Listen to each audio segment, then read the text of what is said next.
겨울이 되면 감기로 한두 번씩 고생하는 것은 아마도 일반적인 모습일 겁니다.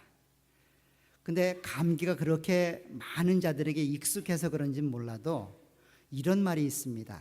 감기가 걸리면 약을 먹어도 2주, 약을 안 먹어도 2주 고생을 해야 된다라고 일반적으로 그렇게 말을 하고 있습니다.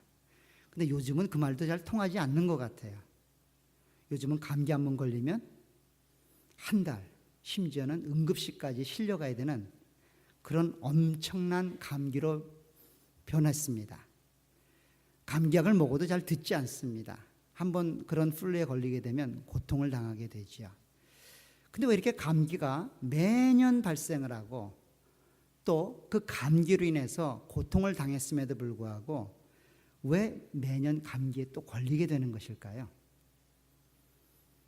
또 나는 평생 동안 내 몸을 강하게 하기 위해서 감기약도 안 먹었음에도 불구하고 그런 감기 한번 걸리면 감기약을 매년 먹은 사람들과 동일하게 약이 처방되고 또 그렇게 먹지 않았다가는 거의 죽을 것 같은 그런 고통을 당할까요? 아마도 이 감기 바이러스들이 내성이 생기고 웬만한 항생제나 웬만한 약으로는 컨트롤이 안 되기 때문에 되지 않을까라는 생각을 해보게 됩니다. 요즘 항생제가 굉장히 강해지고 있습니다. 그리고 어떤 박테리아는 항생제가 듣지 않을 정도로 그렇게 내성이 생겼다라고 이야기합니다. 그래서 슈퍼박테리아라고까지 이름을 붙이고 있습니다.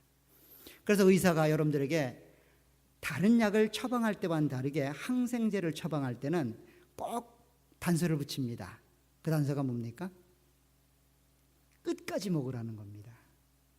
상태가 호전되고 약을 더 먹지 않아도 될 것 같은 그런 마음이 들더라도 3일이 더 남았어도 그 3일을 채우라는 겁니다. 안 채우면 어떻게 됩니까? 다음번에는 4배 더 센 약을 투여해야만 한답니다. 왜 그럴까요? 내성이 생기기 때문에 그렇죠. 그 내성이 생기기 때문에 이게 자꾸 진화하는 듯이 보입니다. 웬만큼 처방해서는 듣지 않습니다.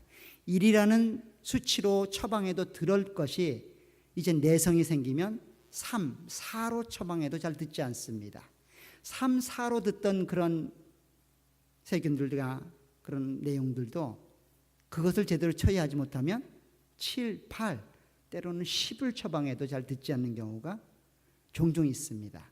그래서 다른 약은 몰라도 항생제만큼은 의사가 처방한 대로 끝까지 먹으라고 하고 있지요. 근데 우린 잘 안 먹어요. 그죠? 살만하면 안 먹어도 되겠거니라고 생각을 해서 그렇게 삶을 지내다 보면 그 다음번에는 더 큰 어려움들을 만나게 되는 것이 사실인 것 같습니다. 근데 이런 모습이 그냥 비단 감기나 약을 먹는 일에만 나타날까요? 우리 신앙생활도 마찬가지인 것 같아요. 적당히 해서 그 상황을 모면하게 되면 이후에는 그것이 더 이상 긴장감을 주지 않습니다. 한번 잘 넘기면 그것이 좋은 교훈이 되어져서 가르침을 받아야 되는데 그러기보다는 우리는 그냥 의례껏 넘기겠거니 생각해서 그렇게 삶을 살아갑니다. 이런 삶을 반복하다 보면 우리는 무디어지죠. 신앙에 무디어지고 죄에 무디어지고 하나님 말씀을 어기는데 무디어져서 이제는 그런 삶이 정상적인 삶처럼 느껴지게 됩니다. 이런 말씀을, 이런 내용을 신약성경은 화인 맞은 양심이라고 예수님은 이야기합니다. 불로 달구어지는 인두로 살을 지지게 되면 굉장히 아프죠. 아마 안 당해보신 분들은 잘 모르실 겁니다. 그러나 한두 번쯤은 불에 한번 데워보셨을 겁니다. 그 화상을 입었을 때의 그 고통. 그런데 그렇게 화상을 입게 되면 그곳에 굳은 살이 배기게 됩니다. 굳은 살이 배기게 되면 더 이상 뜨거운 감각이 사라집니다. 느끼지 못하는 거죠. 그게 바로 화인 맞은 양심과 같은 내용이죠. 아무리 자극을 줘도 그 자극이 자극으로 다가오지 않는 그런 무디어진 상태가 되어 있는 상태를 오늘 본문에서도 이야기를 합니다. 바로 이스라엘 백성들이 그런 상태가 되어서 하나님이 더 이상 참다 이제 말씀을 하고 있습니다. 그 말씀을 통해서 2019년도 하나님의 음성으로 또 우리 교회를 향한 하나님의 말씀으로 함께 은혜를 나누도록 하겠습니다. 오늘 본문을 보게 되면 세 가지의 명령문으로 호세아 선지자는 이스라엘 백성들에게, 그리고 하나님은 이 호세아 선지자의 말씀을 통하여 우리들에게 이야기하고 있는데, 그 세 가지 명령이 뭡니까? 12절에 있는 첫 번째, 공의를 심으라는 이야기입니다. 두 번째는 인애를 거두라는 명령입니다. 그리고 세 번째는 너희 묵은 땅을 기경하라는 겁니다. 공의를 심고 인애를 거두어 그리고 너희의 묵은 땅을 기경하라고 하는 이야기가 오늘 호세아 선지자가 이스라엘 백성들에게 했던 세 가지 명령입니다. 그리고 이 땅을 사는 우리들에게 호세아서를 통하여 하나님이 하시는 세 가지 명령입니다. 첫 번째가 뭐라고요? 공의를 심으라. 두 번째는요? 인내를 거둬라. 세 번째는요? 너희의 묵은 땅을 기경하라. 이렇게 말하고 있습니다. 이들의 삶이 그렇게 세 가지 명령으로 요구되고 있는 것은 그들의 삶이 죄악으로 관영해져 있기 때문입니다. 이스라엘 백성들에게 지금 호세아 선지자는 하나님의 말씀을 전하는데, 공의를 심고 인애를 거두어라, 그리고 묵은 땅을 기경하라고 말할 수밖에 없었던 것은 그들이 살고 있는 삶의 모습이 죄악으로 물들어 있기 때문입니다. 악으로 관철되어 있고 충만한 상태에 되어 있어서 그들에게 이야기하는 겁니다. 쉬운 말로 돌아서라, 죄로부터 돌아서라 라고 이야기합니다. 그래서 오늘 본문이 이렇게 말하고 있습니다. 13절에 보면 너희는 악을 밭가라 죄를 거두고 거짓 열매를 먹었다라고 말합니다. 이것이 이스라엘 백성들에 대한 평가입니다. 이스라엘 백성들이 삶에 대한 하나님의 평가입니다. 그 삶이 어떻다는 거예요? 본문을 보니까 악을 밭가라 죄를 거두고 거짓 열매를 먹었답니다. 시작이 악이었고 죄를 거두어들이고 그리고 거짓 열매로 삶을 살아가는 삶을 이스라엘 백성들이 살고 있다는 거예요. 지금 호세아가 하나님 말씀을 전하는 그 시대에 그런 사람들에게 결과는 어떤 것들이 있을까요? 멸망이고 하나님의 심판이겠죠. 그래서 이렇게 이야기합니다. 14절에 보면 그러므로 너희 백성 중에 요란함이 일어나며 내 산성들이 다 무너지되 살만이 전쟁의 날에 베다벨을 무너뜨린 것 같이 될 것이라. 그때의 어머니와 자식이 함께 부서졌도다. 너희의 큰 악으로 말미암아 베델이 같이 너희에게 행하리니 이스라엘 왕이 새벽에 정령 망하리로다. 너희들이 저지른 죄악의 삶의 결과는 하나님의 심판으로 멸망으로 치닫게 될 거라는 겁니다. 그러니 뭔 말하는 거예요? 빨리 돌아서라는 거예요. 이것이 마지막 기회일지도 모른다는 이야기입니다. 그러니 빨리 돌아서서 정신 차리고 죄를 멀리하고 하나님께로 항복하고 돌아가라 라고 하는 이야기를 호세아 선지자가 하고 있는 겁니다. 만약에 우리에게 이런 말씀이 전해진다면 우리는 그렇지, 하나님께 돌아가야지, 하나님께 나의 죄된 모습들을 회개하고 다시금 시작해야지, 그것이 나의 살 길이지 라고 다들 인정을 하실 겁니다. 그런데 이스라엘 백성들의 상황은 그렇지 않습니다. 왜냐하면 이 시대가 어떤 시대보다도 풍요로운 시대이기 때문입니다. 호세아 선지자가 북쪽 이스라엘 향해서 하나님 말씀을 증거하던 그 시대는 이스라엘의 분열 왕국 시대 가운데 가장 부강할 때입니다. 여로보암 2세가 치리할 때인데 군사적으로도 가장 강력했고 경제적으로도 가장 풍요한 시대를 살고 있습니다. 이만큼 태평성대를 누렸던 때가 없었습니다. 그런 시대에 호세아 선지자가 나타나서 이야기하는 겁니다. 너희는 죄를 밟갈고 악을 거두어서 거짓을 먹고 사는 패역한 인간들이다. 하나님이 더 이상 참아보지 못하여 머지않아 멸망으로 하나님이 심판하실 것이다. 그랬을 때 이스라엘 백성들의 심정이 어땠을까요? 저 무슨 헛소리야. 무슨 기미가 보여야지 그런 생각을 하지. 사업은 하는 대로 잘 되는데, 내가 계획 세워서 추진만 하면 모든 게 다 이루어지는데, 여적지 내가 해서 안 된 일이 없는데, 야, 하나님이 나를 심판한다고? 야, 걔도 웃겠다. 이런 상태란 말이에요. 너무도 풍요롭고 너무도 안정되어 있고 너무도 일이 잘 되고 있는 상황입니다. 그래서 어디에도 그런 기미가 보이지 않는 그런 환경 속에서 지금 호세아 선지자가 예언하는 겁니다. 뭐라고요? 머지않아 심판이 있을 거랍니다.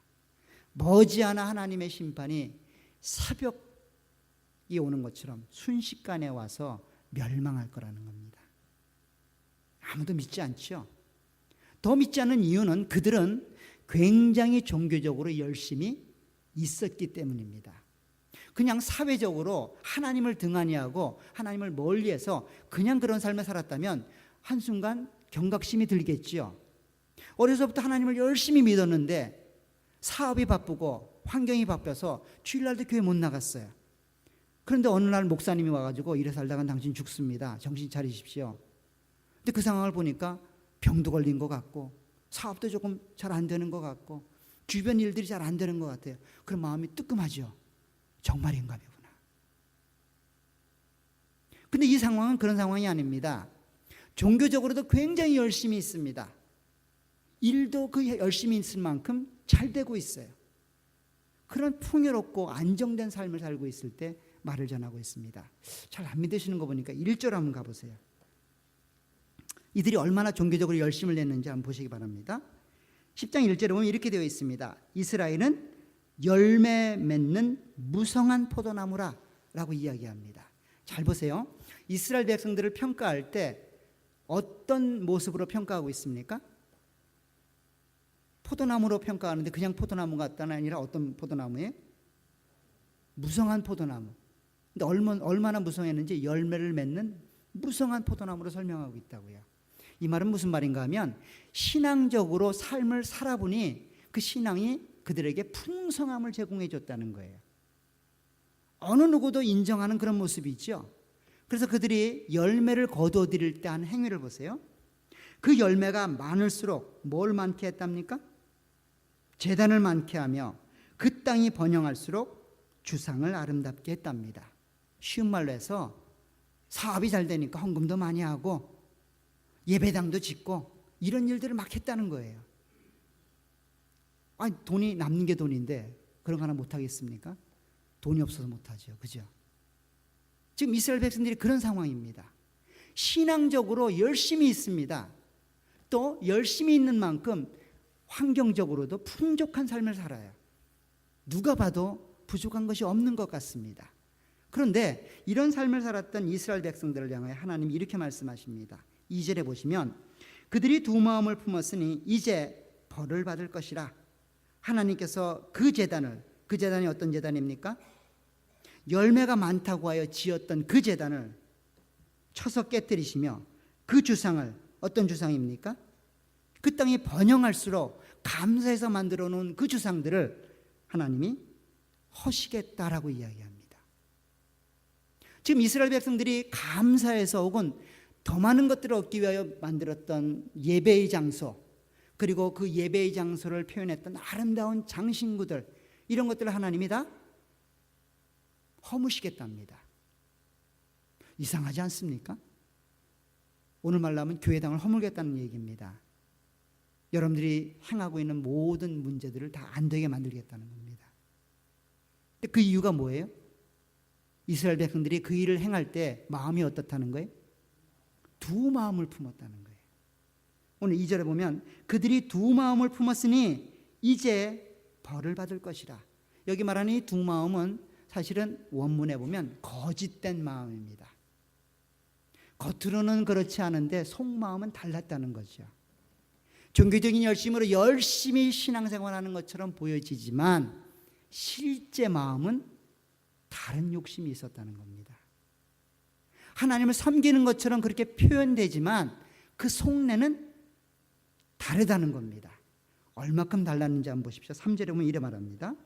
그들이 이제 이르기를 우리가 여호와를 두려워하지 아니함으로 우리에게 왕이 없다라고 말합니다.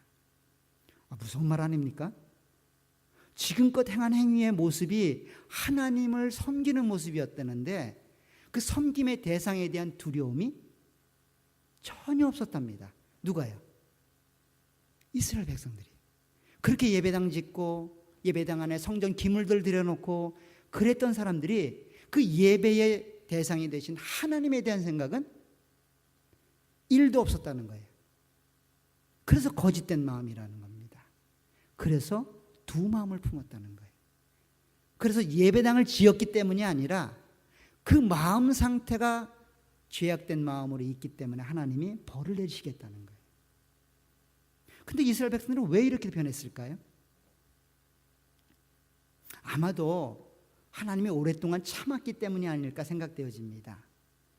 만약에 우리가 거짓말을 한번 했을 때 하나님이 즉각적으로 반응해서 입에 가시가 돋게 한다든가 스피드를 제한 속도보다 5km만 빨리 해도 차가 펑크가 난다든가 뭐 일을 내 계획대로 했는데 내 의도대로 하나님 말씀대로 하지 않고 잘못했을 때 즉각적으로 반응이 나타나서 팔이 부러진다거나 다리가 부러진다거나 이러면 아마 우리는 거짓말 하라도 안 할 거예요. 그죠? 법을 위반하라고 해도 안 할 겁니다. 왜 안 합니까? 우리는 알지요. 그랬다가는 큰일 나는 걸. 한번 되어봤거든요. 한번 당해봤잖아요. 근데 삶을 살다 보면 어떻습니까? 교통신경만 없어도 스탑사인을 통과해도 아무 문제 없어요. 오히려 그것이 지혜롭다고까지 얘기하는 사람들도 있습니다. 문제가 생겨도 그 문제가 드러나지만 않으면 아무 문제가 없다라고 생각하는 경우가 굉장히 많습니다. 그런 삶들을 한 번, 두 번, 세 번씩 경험하게 된 거예요. 경험하니까 이제는 어떻게 됩니까? 야, 뭐 그 기도 열심히 한다고 되는 거 없더라야. 뭐 토요일 날 새벽에 나가서 기도하나 기도하지 않는 나나 똑같은데 뭐 일주일 내내 그냥 내 마음대로 살아도 주일날 가서 예배 드리는 건 똑같은데 뭐. 야, 그 아무개 집사 봐. 평생을 그렇게 새벽같이 살지만 야, 그 인생 쉽지 않지? 근데 그 교회를 설렁설렁 나오는 그 아무개 집사 봐. 일만 하면 어떻게 이렇게 복이 터지냐? 사업만 하면 미어 터지고 그 사람 기도도 안 하는데 그 사람은 성경도 잘 안 믿는데 가끔 주일날 한 번씩 오는데 그 사람은 왜 이렇게 복을 받는지 모르겠어. 이런 마음 여러분들 안 드세요? 지금 이스라엘 백성들이 그렇게 되어버린 겁니다. 오랫동안 삶을 살아도 그냥 정직하지 않아도 그냥 설렁설렁 삶을 살아도 아무런 하나님의 진노하심이나 하나님의 징계가 없는 거예요. 그러니 하나님에 대한 두려움이 사라져버린 겁니다. 마음에 굳은 살이 배긴 거예요. 내성이 생긴 겁니다. 그래서 더 이상 죄가 죄로 보여지지 않습니다. 하나님의 심판이 더 이상 두려움이 없어요. 심지어는 오늘 본문에 뭐라 그래요? 왕이 없게끔 만들었다고 이야기합니다. 이 말은 뭔가 하면 정치적으로 왕이 있고 없고 이야기가 아니라 이스라엘 백성들에게 있어서 왕은 목자입니다. 백성들을 향한 하나님의 존재하심과 하나님에 대한 대리자로서 그들에게 비춰주는 것이고 더 나아가서는 그들이 죄악 가운데 있다거나 그들이 어려움 속에 있을 때에 그들을 하나님께로 인도해가는 목자입니다. 그게 이스라엘의 왕이에요. 하나님이 그렇게 그를 세웠습니다. 그런데 그 왕이 필요 없다는 거예요. 누가 필요 없다고 말합니까? 이스라엘 백성들이 볼 때에 왕이 필요가 없어요. 그렇잖아요. 목사님 와서 조언해 본들 의미가 없어요. 그렇게 살아서 일이 해결되는 경우가 별반 없더란 말이에요. 세상을 살아보니. 오히려 세상 사람 조언 듣는 게 돈 버는 데는 더 앞서고 있다는 거예요. 가서 기도하느니 차라리 은행장 한 번 만나는 게 훨씬 문제 해결하는데 쉽다는 거예요. 눈물 콧물 흘리면서 새벽을 깨우는 게 아니라 그냥 사람 만나서 돈 꾸고 인맥 만들어서 일 처리하는 게 훨씬 더 지혜로웠다는 거예요. 그래서 삶을 사는 겁니다. 근데 그 삶이 역대에 없었던 부광을 누리고 있어요. 자기의 삶이 옳다라고 인정되지 않을까요? 호세아의 말이 액면 그대로 느껴지지 않을 겁니다. 저건 미친 사람이라고 이야기할 겁니다. 저런 사람은 필요 없어, 들으면 안 돼 라고 이야기할 겁니다. 그런 상태를 계속해서 이야기합니다. 4절에 보면 그들의 삶이 이랬습니다. 그들이 헛된 말을 내며 거짓 맹세로 언약을 세우니 그 재판이 밭이랑에 돋는 독초 같으리로다. 사마리아 주민이 베다윈의 송아지로 말미암아 두려워할 것이라. 그 백성이 슬퍼하며 그것을 기뻐하던 제사장들도 슬퍼하리니 이는 그 영광이 떠나감이며 그 송아지는 아수르로 옮겨다가 예물로 야렙 왕에게 드리리니 에브라임은 수치를 받을 것이요 이스라엘은 자기 계책을 부끄러워할 것이며 사마리아 왕은 물 위에 있는 거품같이 멸망할 것이다. 이스라엘의 죄 곧 아웬의 산당은 파괴되어 가시와 찔레가 그 제단 위에 나게 될 것이다 라고까지 이야기를 합니다. 이스라엘 백성들은 사실 이와 같았습니다. 실제로 남북 왕조가 헤어질 때 북쪽 이스라엘은 10지파가 가고 있고 남쪽 왕조는 2지파입니다. 오늘날로 따져보면 이쪽이 훨씬 더 강하지요. 북쪽이 훨씬 더 강합니다. 그래서 그쪽이 옳은 것 같아요. 많은 사람들이 모이고 있잖아요. 그리고 많은 사람들이 그곳에서 힘을 구가하고 있잖아요. 근데 그 북쪽 사람들이 취한 행동이 뭡니까? 남쪽의 왕을 관계해서는 안 된다는 겁니다. 왕뿐만 아니라 하나님을 섬기는 예루살렘 성전도 가서는 안 된다는 겁니다. 그리고 그 예루살렘 성전에 있는 하나님께 예배하는 것이 옳지 않다고 해서 베델과 단에다가 금송아지를 만듭니다. 그리고 절기도 7월 15일과 비스무한 8월 15일 절기를 만듭니다. 그래서 예루살렘을 올라갈 필요 없다는 거예요. 여기에 하나님이 계시다는 겁니다. 여기에 하나님의 성전이 있다는 겁니다. 여기에 저 금송아지가 우리를 애굽에서 인도해 왔다는 겁니다. 그래서 그 금송아지를 섬겨야 된다는 거예요. 그러니까 섬겼더니 어떻게 된 거예요? 부강한 나라가 된 거예요. 이전에 경험해보지 못했던 부자 나라가 된 거예요. 얼마나 놀라워요, 그죠? 그게 진짜 같지 않습니까? 남쪽은 지금 힘이 없는데요. 2지파밖에 없는데 지금 북쪽은 그렇게 강성해졌단 말이에요. 이전에도 경험해보지 못했던 강력한 나라가 되었단 말이에요. 근데 하나님 뭐라는 거예요? 그 금송아지 내가 다 파괴해버리겠다는 겁니다. 너희들 다 하루아침에 사라져버리는 물거품처럼 만들어버리겠다는 겁니다. 그러니 뭐라는 거예요? 빨리 정신 차리라는 거예요. 빨리 돌아오라는 거예요. 근데 이런 말을 듣고도 이스라엘 백성들은 뭐라 했을까요? 여러분들 같으면 아이고 하나님 죄송합니다. 용서해 주십시오. 이래야 되는데 이 본문을 보세요. 8절 하반절에 보면 이 말합니다. 그때에, 이 그때가 언제입니까? 하나님의 심판이 내려진 그때에, 포로로 끌려갈 그때에 이들이 이렇게 말합니다. 그들이 산더러 우리를 가리라 할 것이요 작은 산더러 우리 위에 무너지라 하리라. 하나님 너무도 두렵습니다. 차라리 우리를 심판해 주십시오. 우리를 죽여 주십시오. 이런 말이 아니고 하나님 앞에 뻗팅기는 겁니다. 뭐라고 뻗팅기냐면 차라리 날 죽이십시오. 하나님 자꾸 나보고 이게 금송아지 포기하라 그러는데 차라리 죽음으로 바꾸겠습니다. 작은 산더러 나를 덮으라는 이야기가 나를 보호해달라는 이야기가 아니라 차라리 내가 죽겠다는 겁니다. 하나님 자꾸 나보고 뭐 포기하라 그러는데 절대 꿈 깨십시오. 차라리 나를 잡아가지 않는 이상 포기 못합니다. 지금 이 얘기하고 있는 거예요. 누가요? 이스라엘 백성들이. 하나님 앞에 그렇게 대수고 있는 겁니다. 왜 됐을까요? 그동안 그렇게 살아봐도 아무런 꺼리낌이 없었거든요.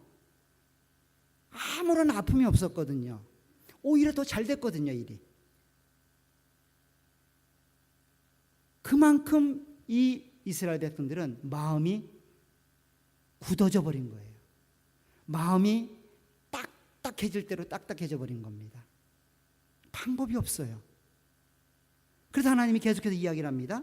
9절에 보면 이들의 상태가 언제부터 시작됐는지를 이야기합니다. 이스라엘아, 내가 기브아 시대로부터 범죄하더니 지금까지 죄를 짓는구나. 그러니 범죄한 자손들에 대한 전쟁이 어찌 기브아에서 일어나지 않겠느냐. 이 기브아 시대가 언제냐면 사사시대입니다. 사사시대 여러분들 레위인의 첩이 윤관을 당하고 그 일을 통해서 기브아 민족과 전쟁을 치를 때에 이스라엘의 11지파와 베냐민 지파가 전쟁을 일어나게 되죠. 수요일날 사사기를 했는데 그죠? 생각이 나십니까?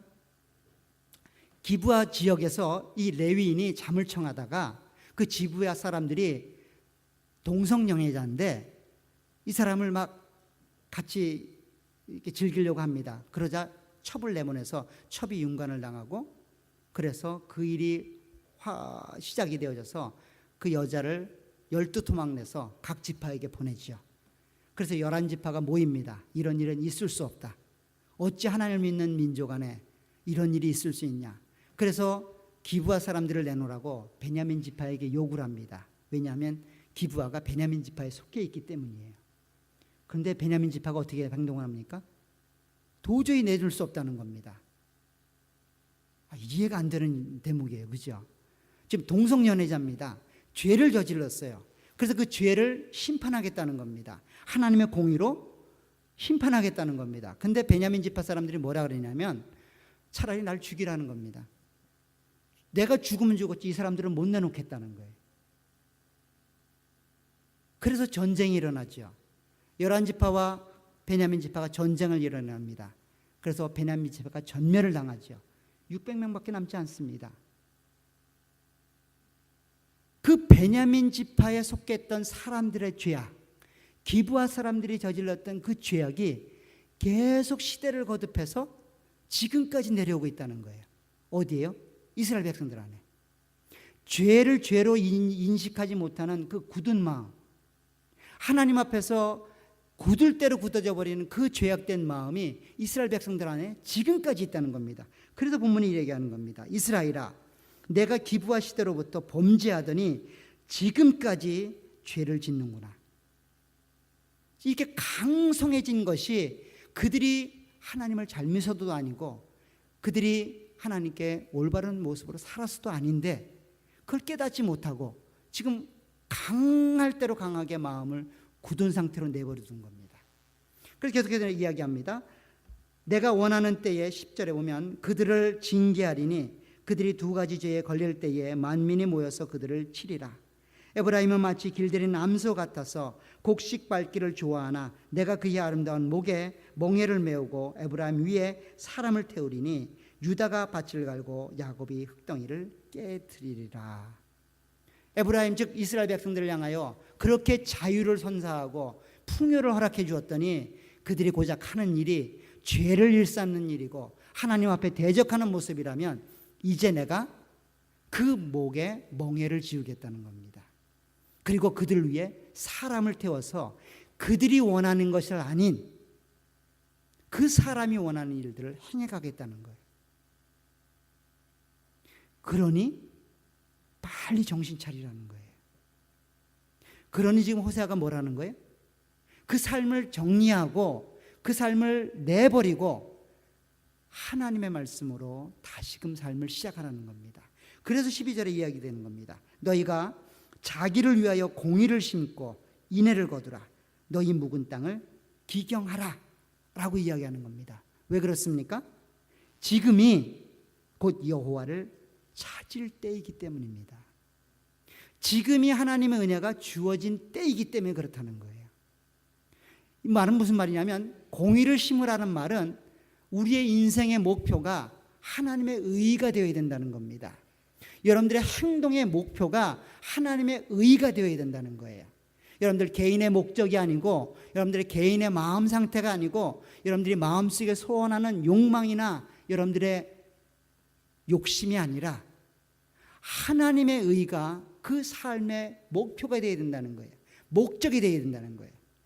그러면 뭘 거둔다는 겁니까? 인애를 거둔다고 이야기하는 겁니다. 하나님의 은혜와 사랑을 목표로 하면 그 안에 사랑이 목적된다는 거예요. 사랑이 여러분들 안에 나타나게 된다는 겁니다. 하나님이 우리를 사랑하신 것처럼 여러분들이 원수를 사랑할 수 있게 된다는 겁니다. 여러분들을 마음 아파하게 하고 여러분들에게 아픔을 선사했던 사람까지 용서하고 사랑할 수 있게 된다는 겁니다. 뭐가 목적이 되면요? 하나님의 의가 목적이 되면, 하나님의 영광이 목적이 되면 그런 결과를 얻어지게 된다는 거예요. 그러니 뭐라는 거예요? 너희 묵은 땅을 기경하라는 겁니다. 이 말도 여러분들의 빛나고 아름다운 것들이 땅속 어두운 그곳에 있는데 그것을 갈아엎으라는 거예요. 갈아엎게 되면 그 안에서 빛나고 아름다운 보화들이 빛을 발하게 될 거라는 거예요. 여러분들 안에 있는 그 귀하고 아름다운 내용들이 갈아엎히게 되면 빛을 발하는 삶이 된다는 겁니다. 여러분들 봄철에 농사를 지을 때 혹은 가을철에 농사가 끝나게 되었을 때 농부가 하는 일은 하나입니다. 뭘까요? 논밭을 갈아엎는 겁니다. 왜 갈아엎을까요? 그냥 거기다 뿌리면 안 될까요? 그냥 뿌리면 안 됩니다. 갈아엎으면 비가 내려서 부드러운 흙이 됩니다. 오늘 본문도 그렇게 얘기합니다. 갈아엎으랍니다. 그러면 누가 오시겠다는 거예요? 우리 하나님이 오셔서 공의를 비처럼 내려주시겠다고 이야기합니다. 지금은 곧 여호와를 찾을 때니 마침내 여호와께서 오사 공의를, 우리가 인생의 목표로 삼고 있는 그 공의를 비처럼 우리 가운데 내려주시고, 그렇게 되면 우리 안에 하나님의 사랑들이 열매 맺게 된다는 거예요. 근데 이 모든 일들이 누구를 위한 거랍니까? 여러분들을 위한 거라는 거예요. 그래서 오늘 이 12장 12절이 너희가 자기를 위하여 공의를 심고 인애를 거두랍니다. 너희 묵은 땅을 기경하랍니다. 절 위해서 하실 필요 없습니다. 여러분들 주변에 있는 분들, 남편, 아내를 위해서 하시는 게 아니에요. 누구를 위해 하는 겁니까? 나를 위해 하는 거예요. 나를 위해 하는 겁니다. 여러분들이 가족 식탁 모임 선물 주니까 해보고 싶은 마음이 들지요? 선물 때문에 해보고 싶은 마음이 혹시 들지 않습니까? 제 의도는 그런 것도 약간 있는데요. 성경 통독대회는 더 큰 선물이 나올 것 같지 않습니까? 가족 식탁 모임도 저 정도인데 외형적으로 2배는 돼야 되지 않을까요? 읽고 싶은 마음이 막 생기시죠? 안 생기세요? 오늘 저녁부터 읽으려고 계획 세우셨잖아요. 여러분들 다 아는데 그게 누구를 위한 일일까요? 그걸 열심히 하면 제가 기쁠까요? 물론 기쁘죠. 하늘 날아갈 것 같이 기쁠 겁니다. 근데 정말 유익한 분은 누구예요? 여러분들이라고요. 여러분들 개개인이 유익을 얻는 거예요. 아니 선물도 받고 개인이 유익도 얻는데 안 할 이유가 뭡니까? 한번 솔직히 대화를 나눠보고 싶어요. 안 하시는 이유가 뭐예요? 너무 바빠서 안 하십니까? 아니 제가 그냥 표만 내시면 되잖아요. 이해가 안 됩니다. 올 한 해 여러분들이 그렇게 묵은 땅을 기경하셔야만 합니다. 땅을 갈아엎지 않으면 비가 아무리 내려줘도 그 땅은 더 딱딱해집니다. 더 굳어져요. 갈아엎으면요 참 희한한 것이 부드러워져요. 땅이 부드러워진다고요. 그렇게 여러분들의 신앙의 묵은 땅들을 갈아엎으셨으면 좋겠어요.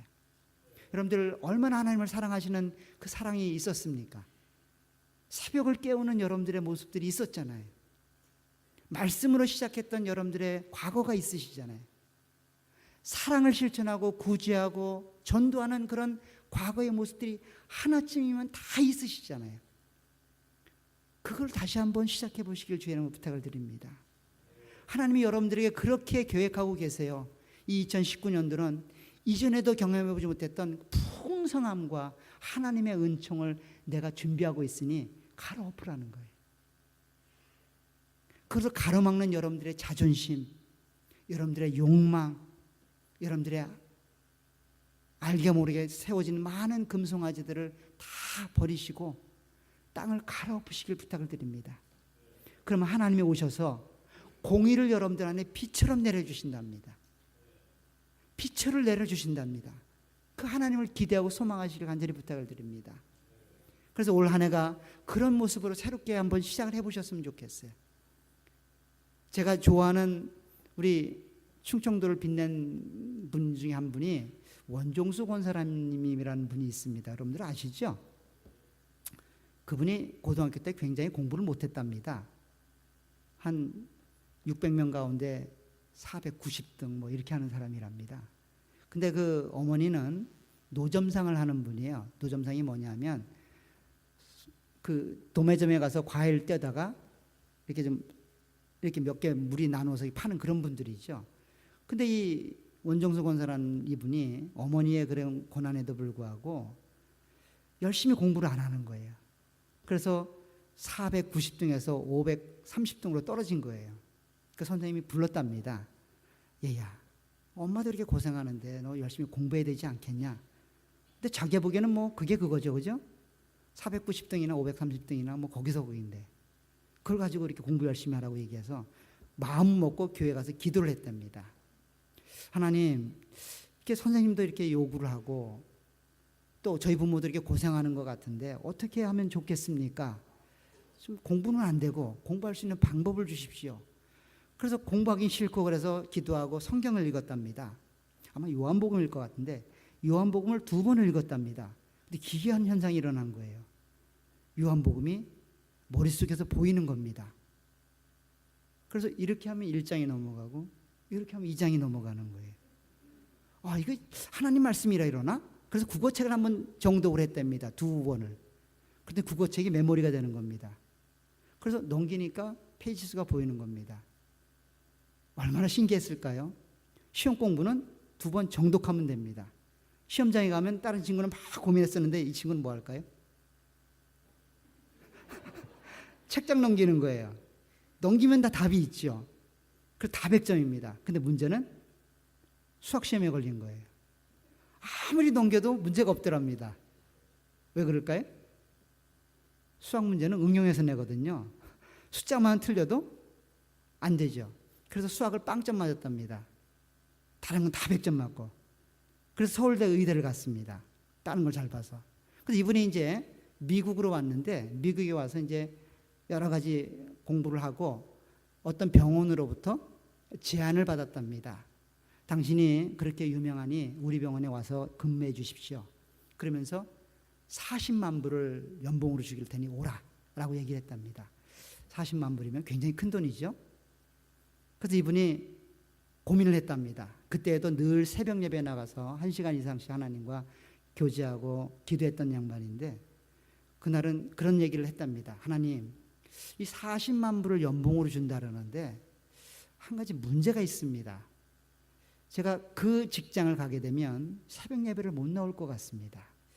그래서 제가 아무리 기도해봐도 이 40만 불을 벌어서 그것으로 선교도 하고 힘들어하는 교회도 짓고 도와주고 이렇게 하면 굉장히 좋을 것 같습니다. 하나님 생각 어떠십니까? 이렇게 기도를 했답니다. 그러니까 하나님이 야, 그거 참 기특한 생각이구나. 어떻게 그런 생각을 했느냐라고 말하지 않고요. 그 40만 불 난 필요 없다. 그 40만 불 필요 없고 너와 나와 1시간씩 새벽마다 만나자. 이렇게 얘기를 하셨대요. 그 얘기를 들은 원종수 권사가 어떻게 했을까요? 출근하던 길을 멈추고 못 간다라고 얘기했답니다. 이유가 뭘까요? 새벽기도 때문에. 새벽기도 하려고 40만 불을 포기한 겁니다. 그랬더니 하나님이 더 큰 은혜를 주셨다라고 얘기하더라고요. 여러분들은 어떠십니까? 새벽마다 포기할 게 그렇게 많죠, 여러분들. 저희 교회 새벽 예배 평균 인원은 5명입니다. 다 남자분들입니다. 다른 분들은 포기하실 게 많죠, 그죠? 뭐 인생 가운데 40만 불씩 이렇게 포기해야 될 것들이 많기 때문에 아마 안 나오시지 않을까라는 생각을 하는데 조금 열심을 좀 내셨으면 좋겠어요. 하나님 안에서 그런 각오와 그런 다짐으로 그렇게 2019년도를 시작했으면 좋겠습니다. 하나님이 그러면 여러분들 안에 굉장한 내용들을 준비하시고 부어주실 겁니다. 여러분들 안에 과거에 경험되었던 그 많은 내용들, 그 많은 경험들, 그 많은 하나님을 향한 사랑들이 다시 한번 꽃을 피우고 다시 한번 회복되는 그런 2019년도가 되기를 간절히 부탁을 드립니다. 여러분들이 그렇게 갈아엎기 시작하시면 하나님이 오셔서 여러분들에게 공의로 비를 내리시고 인애로 열매를 맺게 하시고 하나님의 사랑으로 풍성한 은혜를 경험하게 하실 겁니다. 그런 한 해가 되시기를 부탁드립니다. 기도하도록 하겠습니다. 하나님 아버지, 주의 은혜 완청을 감사합니다. 주님께서 허락하신 귀한 은혜를 따라 그렇게 2019년도를 시작하고 살아갑니다. 우리 안에 알게 모르게 묵은 땅들이 있음을 고백합니다. 내 자존심과 내 목적과 내 욕망 때문에 그렇게 우리 신앙 안에 묵은 땅들이 존재하고 있는 것들을 고백합니다. 이제 그러한 묵은 땅들을 갈아엎기를 소원합니다. 성령 하나님이 역사해 주셔서 그 하나님의 은혜를 따라 그 묵은 땅들이 갈아엎혀지고 공의로 임하시는 하나님을 경험하게 하시고 빛으로 임하시는 하나님의 사랑을 경험할 수 있도록 은혜로 함께하옵소서. 그래서 2019년도는 그 어떤 시대보다도 하나님을 사랑하고 섬기며 기쁨과 감사가 우리의 삶 속에, 우리의 가정 안에, 우리의 교회 안에 임하게 하옵소서. 예수님의 이름으로 기도합나이다.